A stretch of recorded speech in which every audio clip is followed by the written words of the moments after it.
Online for Authors, where I, Terry M. Brown, author of character-driven fiction and host of the podcast, introduce readers to characters they'd love to invite to lunch by interviewing authors, discussing their books, learning about the writing process, and even, on occasion, chatting live with a panel of authors to discuss topics relevant to both readers and writers.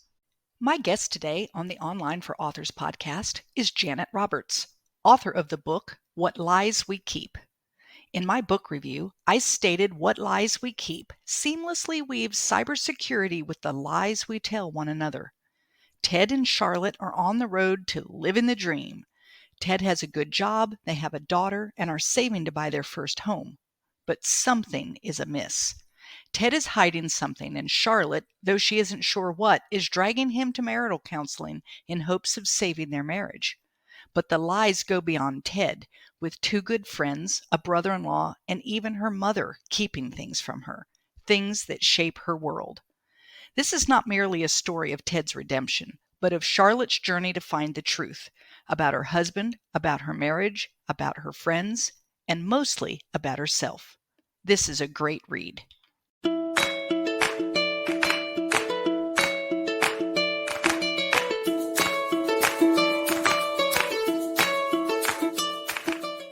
Today on Online for Authors podcast, I'm chatting with Janet Roberts, author of What Lies We Keep.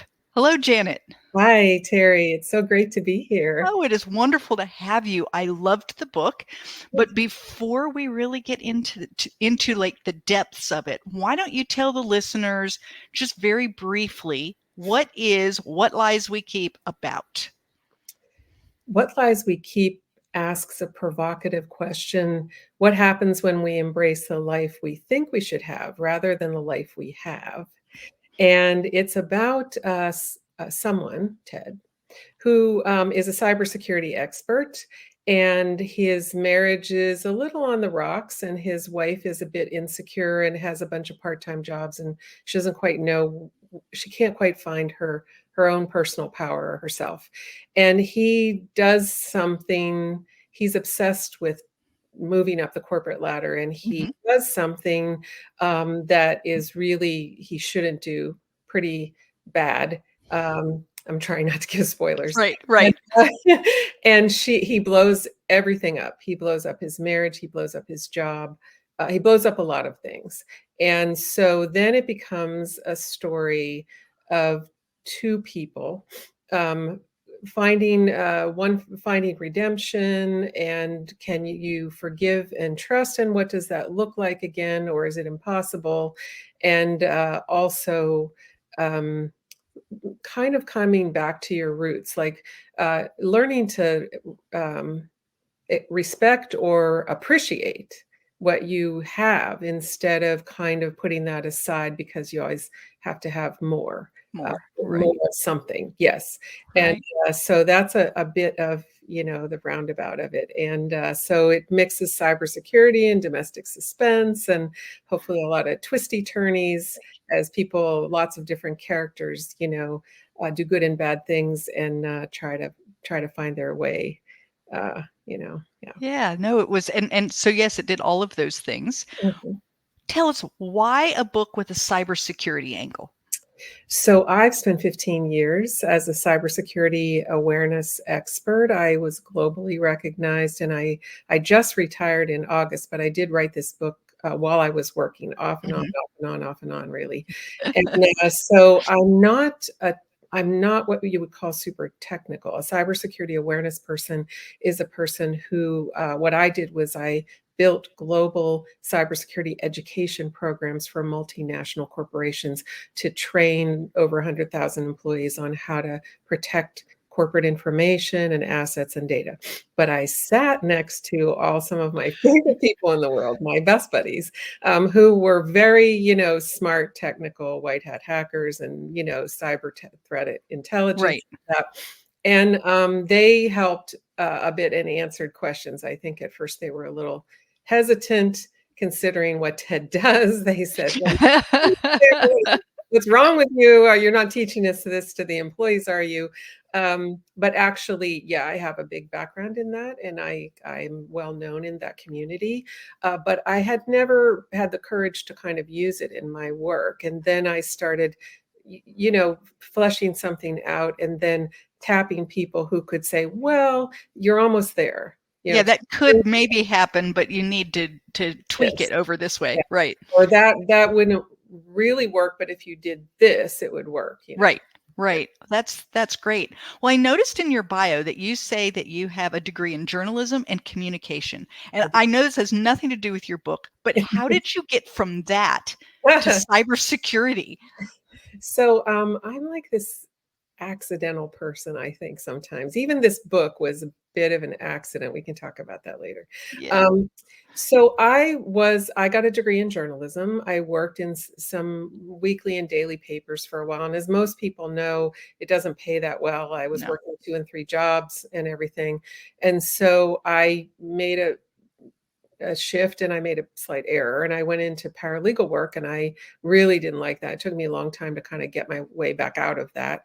And then I did communications. I worked on my master's in communications, and I went to a university in Cleveland. And then they had some financial issues, and I had avoided corporations my entire life. I said, I'm creative, I'm not corporate. This is going to kind of ruin my creativity, all this stuff. Everybody in my family, I'm the only person who writes. The rest of them are super corporate, and they're like, stop it. You could make all this money. Like, what are you doing? So I was always the person with more degrees and less money. And so I went into a domestic insurance company, and I was working in internal communications, which I really hated. It was me and I grew up with all boys, and it was me and about 20 women, and I'd never done that before. And there's good women, and there's women that we might not want to work with anymore. Yeah. Right. And so in the process of that, I was assigned as a senior communications consultant to different groups, and one of them was security. I was only supposed to give them 10% of my time, but I was fascinated. So I was always getting reprimanded for giving them like more time and being over there. And the CSO was a smart young guy who was a little forward thinking. This is in 2010, before anybody really even understood what security awareness was. And he said, I want to bring you over here and have you build a security awareness program. And I said, don't you want somebody who knows what that is? Instead of, yay, I'll just do it because it is, right? I didn't have a lot of self-confidence. And he said, no, I want someone who can communicate to the employees because they're doing all these things they shouldn't, and they're not listening. And the kind of geek squad here doesn't know how to talk to them in normal people speak. So I want you to come in and do this. And I thought to myself, I looked out there, and it was pretty much all guys and 2 or 3 women in the group. And I thought, well, this might be, different. And I liked everyone. So I went over, I just winged it. I thought it's either a Band-Aid or it's a new career, and absolutely fell in love with it, self-taught myself, then started going to conferences. And then he left and went to a big multinational credit card company in Phoenix and told them about me, and they headhunted me out. And then I was in Phoenix for a couple years, and then Zurich Insurance headhunted me out of there to build their first program. So I've been like building from scratch. I love building things from scratch. Yeah. So it's another way of you being creative, but you got to do it in a corporate world, which is really cool. And also because I always felt like in corporate communications, bored. The parking lot's closing, your benefits are ready. I was really bored. This was not boring. It was really challenging. And it allowed, employees were so grateful. I mean, they didn't really like security because they they had to do all these things, but they wanted to understand how to protect themselves at home. So I just felt like I was creating ways for them to learn. And I was also doing something that, good. And I just fell in love with it, and ended up I didn't really, unlike Ted in my book, I wasn't really trying to get titles or go to the top of my game. I was just doing what I loved, and you found yourself there. This is a challenge, or now if I do this, I could be a voice at the table. And I always was the only woman. So I have I think I have lots of things in my bag that are going to come out in some novel where I have a feeling that you're right. But I have to work through that, so it's not any women bashing or bashing. You know Right, what I mean? I have right, to right. sort it out. But I am sorting something in my head that a lot of women want me to do, and I'm not there. It's all up here I yet. know. I that process where it's like I say it's like cooking, Yes. and every now and then I'll stop and I'll think and it's like, no, that's not going to work. And then I arrange and yeah, Yeah, eventually you'll be ready just to sit down and start getting it out on paper. I will. Right. So you brought up, and so we're going to have to ask that What Lies We Keep was an accident. Let me hear about that. How is this an accident? So I said I wouldn't go into corporations. I wasn't corporate. And I would say that's probably still true. I learned how to survive in the environment. And I think I actually found I was rather successful because people would say, "Oh man, I love that you're so genuine Right, and right, candid." And so corporate life can be not that way. And right. so anyway, I went into a corporation. The first one I really didn't have. I loved getting this career, but I didn't love the culture. Mhm. And so through that process, I have a best friend who lives down south in Alabama, and she kept saying, I kept complaining about these people who didn't care about anything but a title, and they would step on other people and all the stuff that went on, Yeah, yeah. like the big stuff is what I. Yeah. And so finally, in about 2015, 2016, after I had self-published a couple books and I kind of felt like I could do this thing, she said, "I'm really tired of you complaining. I just want you, why don't you just write about this? Like, just get it out of yourself, just write. And I said, okay. So I wrote TED as a one-dimensional vent, Yeah. like a catharsis. And then it kept growing a new head and kept growing out all these things. And I still wasn't thinking of it as a novel. I was thinking of it as my come home one day and I'm unhappy and I vent project, right? And so then during COVID, Sackett Street Writers, which is a really good writers group in New York, put their classes up online. And I took a class from a good writer, and the first thing everyone in the class said was like, "I hate Ted. He's not dimensional. Like he's awful." And then a lot of them were had been MFA students. They'd never worked in corporations. So they're like, "There are no people like this." I'm like, "Well, Yeah, there are. Yeah. realize I'm learning something here. Ted has to have some level of redemption." I have had people say, "I can't read this. I don't like Ted." I'm like, "You're not supposed to like him. But if you keep going through the book, Right. you're going to struggle with yourself a little bit when Ted struggles, Yeah. he's good a little bit." And so then I went back and I said, "This is either going in the drawer or I'm going to take all this feedback and I'm going to do something with it." And so that's when I started to rip it apart and do something with it. And then I took it to a developmental editor and it was still a mess. And she said, "Here's what you need to do and then come back and see me again because you're not ready." And so I ripped it apart again. And then it started on the journey to where it is now. To actually become a novel versus event, Yeah. right? Yeah. Right. Or a catharsis or whatever. Yeah, or whatever it was. Yeah. No, Yes. I love that idea. In my most recent novel, when I got it to my editor, one of the characters, my middle character, Carrie Ann, her response is everyone's going to hate her. Yeah. And they're going to hate her to the point that when she finally does the big thing, nobody is going to care because they've been seeing it coming the Right. whole time and it doesn't mean anything. You have to show that she can be who she is. She can have these characteristics. Mhm. But if you don't give her something redeeming, Yeah. then then the book falls apart for you. And so I had to do that same thing, go back and say, okay, all right, so I went overboard with her. Let's bring her back into humanity. So it's a good lesson to learn. It really is. It is. Because even the worst of people, there's something. They either have a pet cat or they enjoy ice cream or they wave to the neighbor or something. There's something that they do that shows that there's something human in them. I used to go to the Jackson Hole Writers Conference when my nephew lived there, so I had somewhere to crash. Yeah, but he doesn't anymore. And I remember learning there in a really good workshop from someone that you have to give your character the the reader has to root for the character to redeem themselves, even if they don't. Right. Even if they don't redeem themselves, the reader's like, come on, you can do it, you idiot. I know what you should be doing. You're so Right. stupid. And they might get there or they And then might not, but that's part of the journey that keeps the reader on the journey. involved. Right. Yeah. Exactly. Because Exactly. I had some beta readers that were a little upset with me about Charlotte's choice in the end. And then I had a really good beta reader that in the initial beta read, she said that I had wrapped it up with a bow at the end and she didn't want that. And so I changed the ending. Right.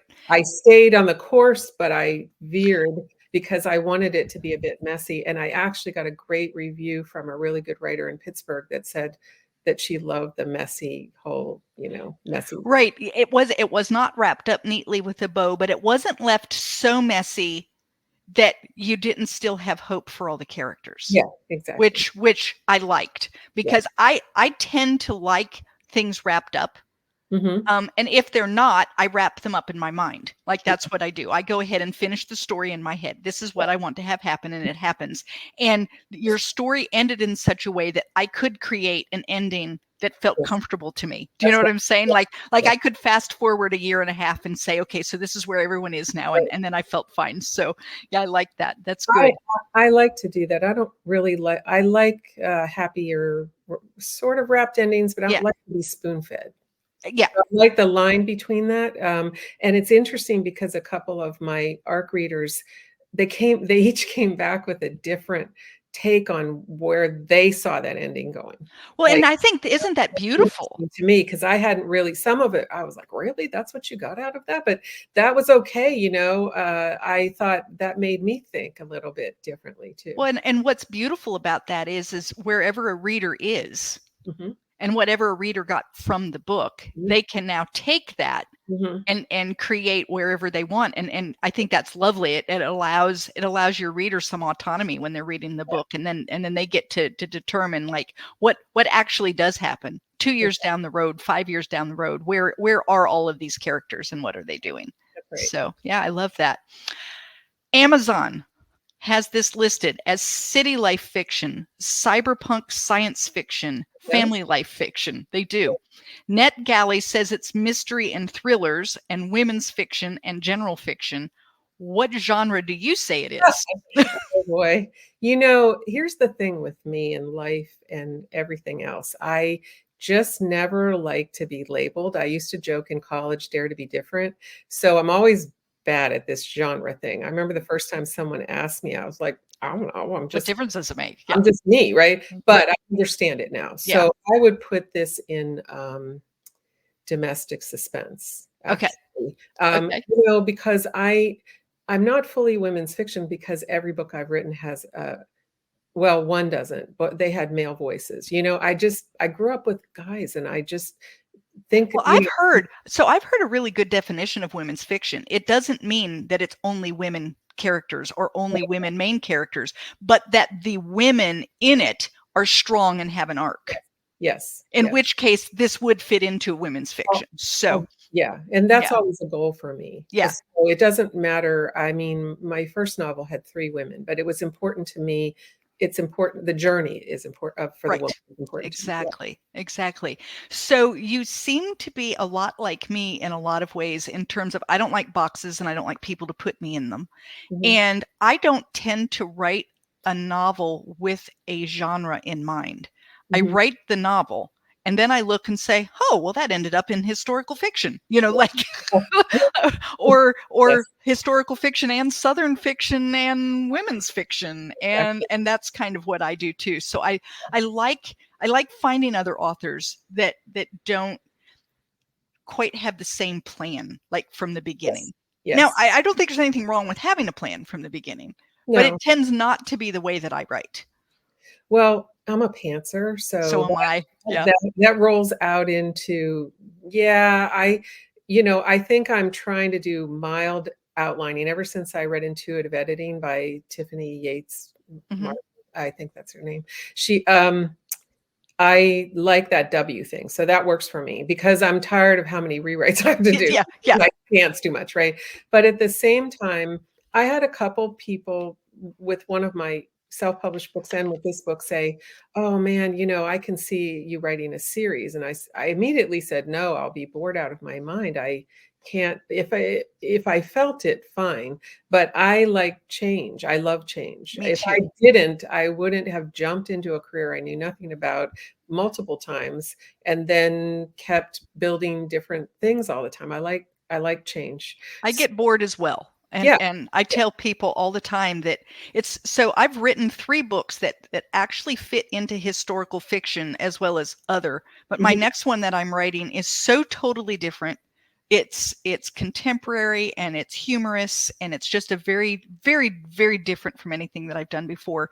And part of that is I was tired of writing Yeah, in that, and I wanted to try something new. exactly. And I'm writing in a different voice. I'm writing in first person, present Mm. tense, and I'm trying something very different. And it's hard, and I love it because it's challenging me. And I get bored. And if I don't have a good challenge, then I don't know, it just doesn't become fun Well, anymore. the thing, like, why do I want to do it if I don't? So right now I'm working on something, another accident. I should stop Yeah. saying this. The accidental writer, that'll be my next book. No, I love that. In fact, you should probably have a book out there someday called The Accidental Writer, right? Yeah. And I'm using magical realism for the first time. And Ah, so it's still character driven. It's still strong right. woman finding her way to her strength. It's got sprinkles of magic and just different. It's really different. And I like it. And I think that I've always read that if you write what you would like to read, you're going to be happy with your work and do well at it. Mhm. Certainly everyone would like to make money. This isn't the Well, biggest yeah. I mean, making industry and, get some recognition and everything. But at the same time, I have to, I have to feel good about it. right. Yeah. Right. So you also brought up that you like character driven, and Yeah. that's something that I do as well. I think that you and I may be like kindred spirits a little Right. bit here. Yeah. That's wonderful. Um, so you asked the question, you kind of started out with this, and I want to bring it back. What happens when we embrace life, the life we think we should have, rather than the life we do have? And I want to know, like, what is your answer to that? Like if someone were to say to you, what happens if? What is your answer? Okay. For myself, you mean? Yeah. Oh, all right. Yeah. So I come from a lot of my family or my brothers and some other family members are super successful at things. And I was not. I was changing careers and trying to find myself. And so and every time I did any writing, I didn't know what I was doing and I got rejection letters. And so the whole thing turned me a bit into someone that needed the validation from somewhere, from a career of somewhere, right? So Mhm. I love security awareness and I did chase after it. And I wasn't that interested in titles. I was interested in being better, succeeding, like, Right. all that sort of recognition, which I got. But in the moving all the time, I lost perspective. I was in a small city in Erie where I had a load of friends and somebody always showed up for my birthday or watched my cats or all that kind of stuff. And then I moved to Cleveland where I had some friends at work, but it didn't work out that well. And then I went to Phoenix and all the sunshine and people to hike with and lots of, making a lot of friends and everything. And then I don't regret going to Zurich Insurance at all. It stabilized my retirement. I met tons of great people. I Right. learned how to travel internationally, all kinds of positives. But I literally walked away from that to move to Illinois. And for at least the first 4.5 years, everything was at the job and all of my efforts to try to make some sort of life outside of that didn't work. So what I did was for, a good 10 plus years, I didn't build a sense of community that I already had and I walked away from. And so, you can argue it 5 ways to, in 5 directions, but I suppose if I stayed in Erie, I would have had a harder time retiring. The salaries aren't as high, all that kind of stuff.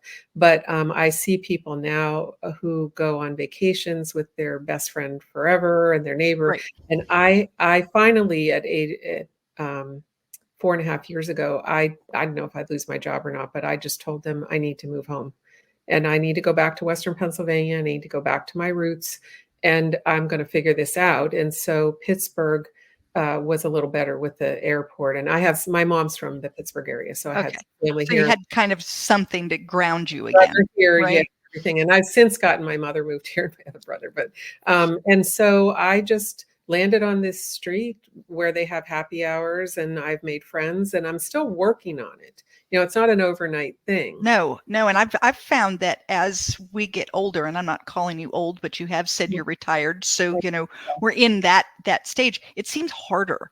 Yeah. When I was in my 20s, I made friends. I mean, you met someone at the park that had another baby and you immediately made friends with them, and that was just the end of that. And it was so easy, and it's harder as you get older. Yeah, and you don't make committed relationships. You keep moving. I was a nomad and I made a joke about that because I love to travel. And the more validation I got or the better I did, the more that I went after it.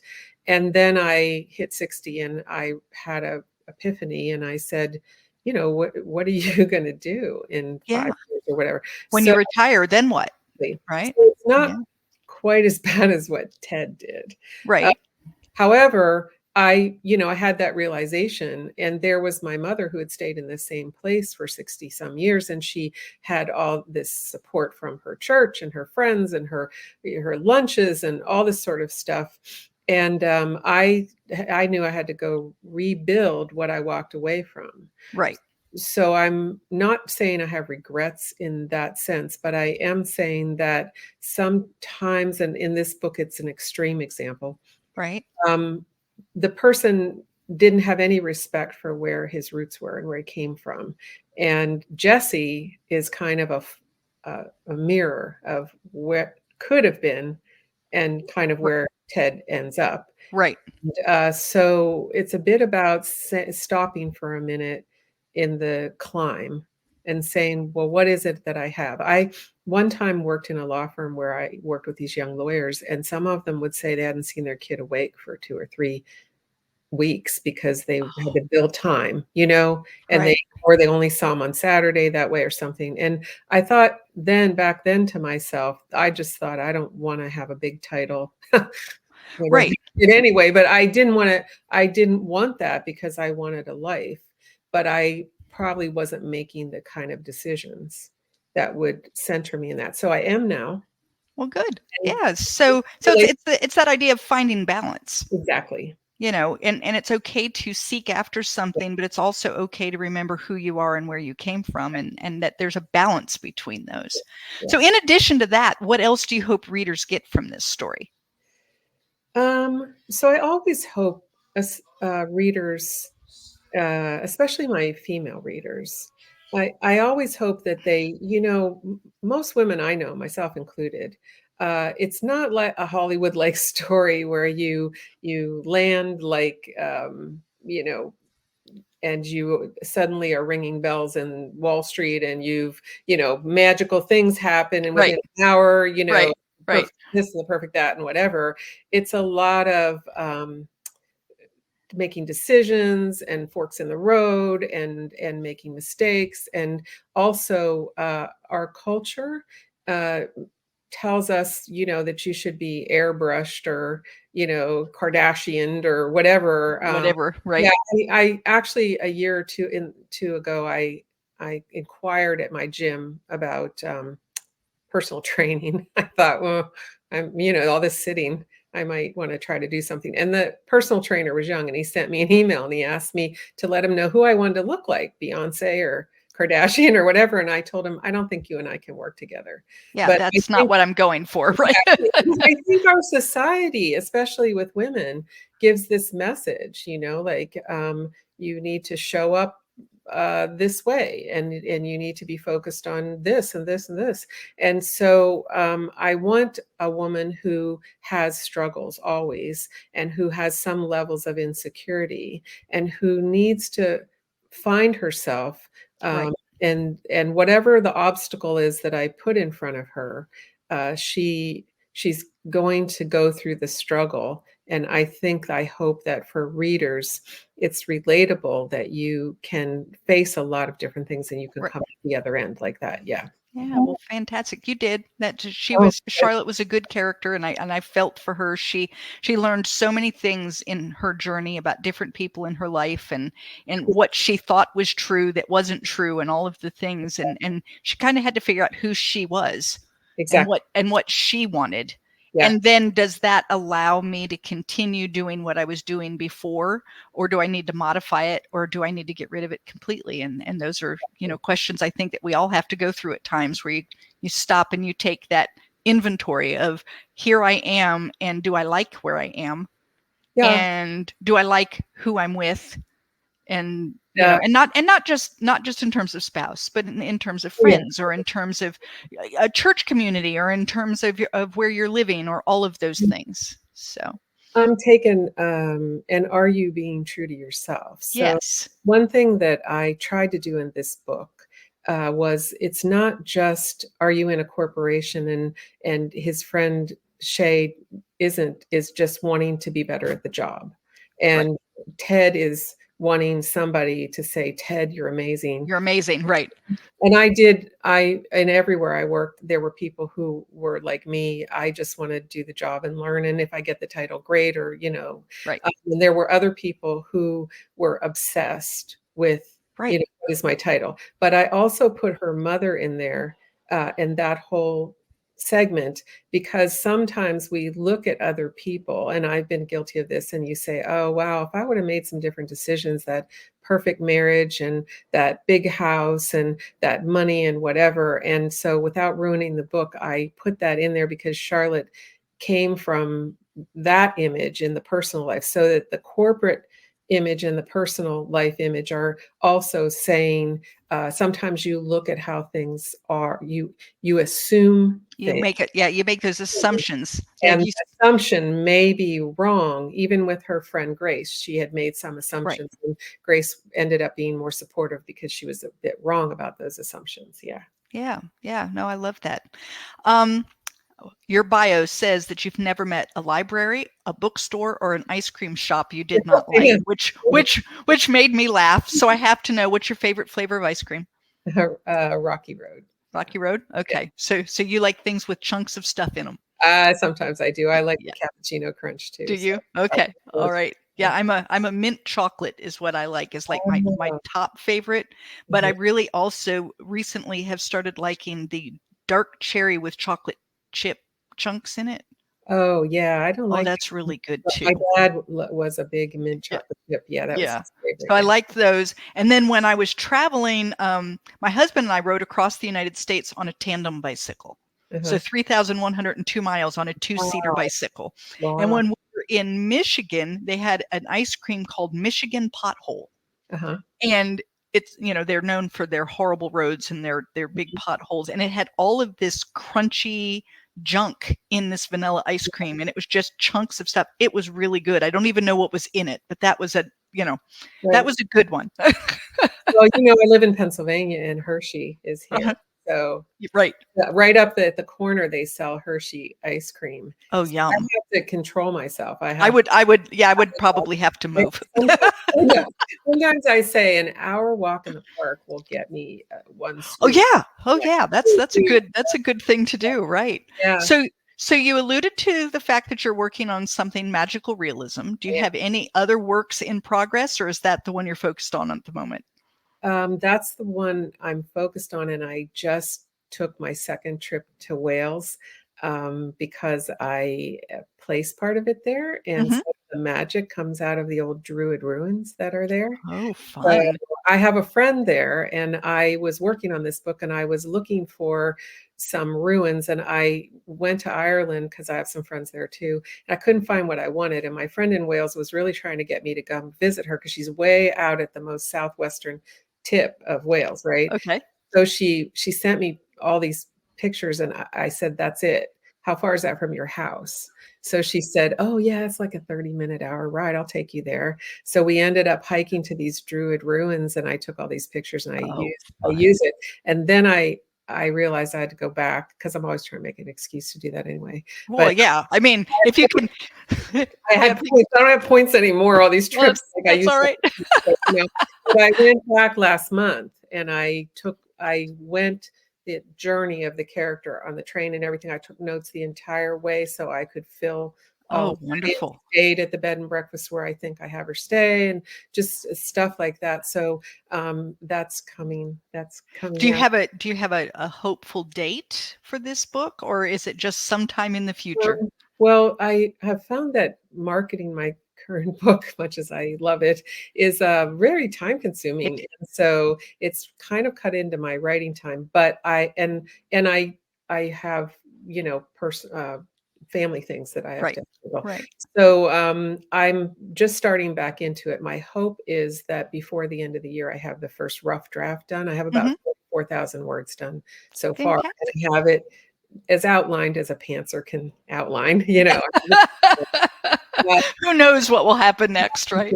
find some beta readers and development Super. authors and things like that. And then I have another one in my head Right. about women in corporate that I don't want to say the title because I don't want anybody else to That's take it fine. because I like it too much, but I kept saying it as a joke to other women, and then they would tell me their worst horrible stories about how other women treated them, and I was like, oh my God. And so I'm working in my head on something that would not be any bashing, but would work out, all the pieces and parts. But I will say that the next book is going to have cyber in it. Cyber in it as well. Yeah, I'm about to reach out pretty soon. I'm doing some research to reach out to my friends who see who's really an expert at white hat hacking and deepfake, and then see if I can figure if it works for what I think I'm going to do with it. Fantastic. Well, all of that sounds wonderful. If people wanted to reach out to you, Janet, how do they do that? So I have a website. It's called booksbyjanetroberts.com. And I have an email, janet@booksbyjanetroberts.com. Or you can follow me on Instagram and DM me there. I'm at JanetRoberts77. That's really easy. And those are probably the best ways. I am on LinkedIn. That's kind of my professional profile, but all my cyber friends follow me there. So it's a place for me. Yeah. So those are probably the best ones. Yeah. Good. I'll have all that in the show notes so that people will be able to find it. Well, Janet, I have had a wonderful time speaking with you today. I feel like if you were in Pittsburgh, we'd have to go. Oh, yes. So if I'm ever up in Pittsburgh area, then you and I are going to have to do lunch. That's for sure. Absolutely. All right. Traditional Pittsburghy lunch. I'll figure it out. Absolutely. Absolutely. Well, thank you so much. Thank you. I appreciate it. Have a great day. Thanks, you too. Thank you for listening to Online for Authors, where I, Terry M. Brown, author of character-driven fiction and host of the podcast, introduce readers to characters they'd love to invite to lunch. Tune in next Tuesday for another podcast episode.